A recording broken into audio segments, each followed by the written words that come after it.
बिहार की राजनीति में इन दिनों भाजपा के फायर ब्रांड नेता हॉट केक बने हुए हैं। हालात यह है कि क्या अपने क्या पराए सभी हिंदू स्वाभिमान यात्रा को टारगेट कर गिरिराज सिंह पर हमलावर हैं। पर साथ ही एक प्रश्न राजनीतिक गलियारों में यह भी पूछे जा रहे हैं कि आखिर केंद्रीय मंत्री गिरिराज सिंह के पावर हाउस कौन है।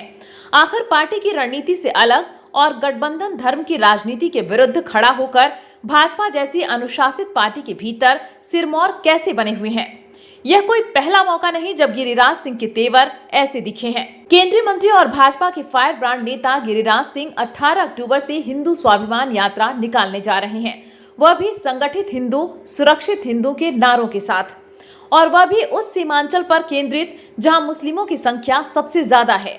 मिली जानकारी के अनुसार हिंदुत्व स्वाभिमान यात्रा 18 अक्टूबर को भागलपुर से शुरू होकर 22 अक्टूबर को किशनगंज में समाप्त हो जाएगी। हिंदू स्वाभिमान यात्रा का रूट प्लान कुछ इस तरह है। 18 अक्टूबर को भागलपुर, 19 अक्टूबर को कटिहार, 20 अक्टूबर को पूर्णिया, 21 अक्टूबर को अररिया और 22 अक्टूबर को किशनगंज पहुंचेंगे।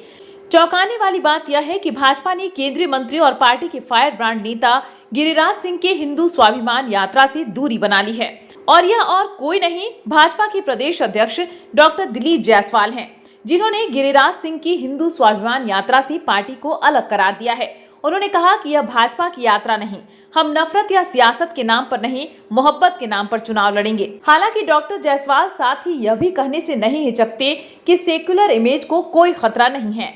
हिंदू स्वाभिमान यात्रा भाजपा का कार्यक्रम नहीं है। गिरिराज सिंह की यात्रा से नीतीश कुमार की सेक्युलर इमेज को कोई खतरा नहीं है।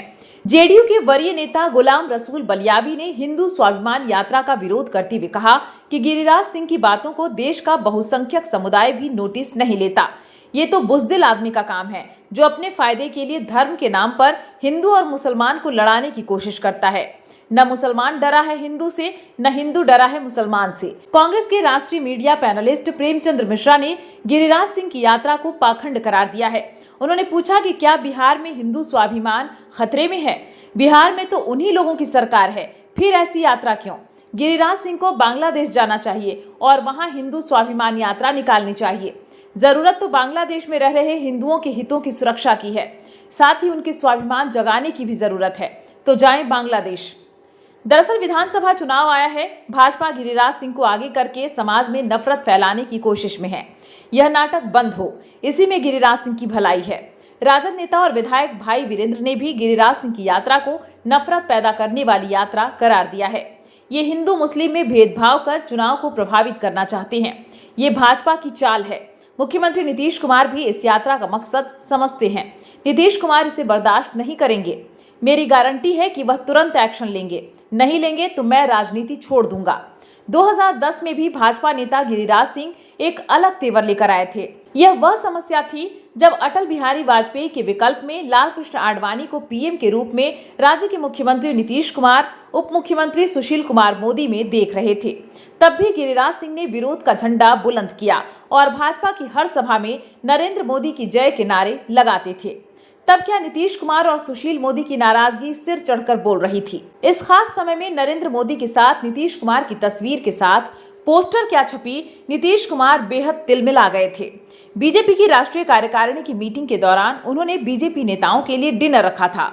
इस भोज में नरेंद्र मोदी को भी आना था, इस वजह से भोज रद्द कर दिया गया। इतना ही नहीं, बिहार में भयंकर बाढ़ आई थी तो नरेंद्र मोदी सरकार ने बिहार बाढ़ पीड़ितों के लिए सहायता भेजी थी, जिसे नीतीश कुमार ने लौटा दिया था। लेकिन न तो 2010 में और न ही 2024 में स्वाभिमान यात्रा को लेकर भाजपा की तरफ से कोई अनुशासनात्मक कार्रवाई हुई। वे एमएलसी से सांसद बने और नीतीश सरकार में मंत्री से लेकर नरेंद्र मोदी की सरकार में केंद्रीय मंत्री भी बने। सवाल हिंदू स्वाभिमान यात्रा को लेकर यह उठ रहा है कि यह भाजपा की ओर से ही प्लांटेड यात्रा है। जिस तरह से हरियाणा में हिंदुत्व की धार बहाकर किला फतह किया गया, कहीं बिहार में भी भाजपा कुछ ऐसा करना चाह रही है। और फिर कटिहार यात्रा के दौरान मुख्यमंत्री नीतीश कुमार ने भी हिंदू स्वाभिमान यात्रा पर कड़ी टिप्पणी के बजाय मुस्लिमों के लिए क्या क्या किया गया उसका बखान का क्या इशारा है?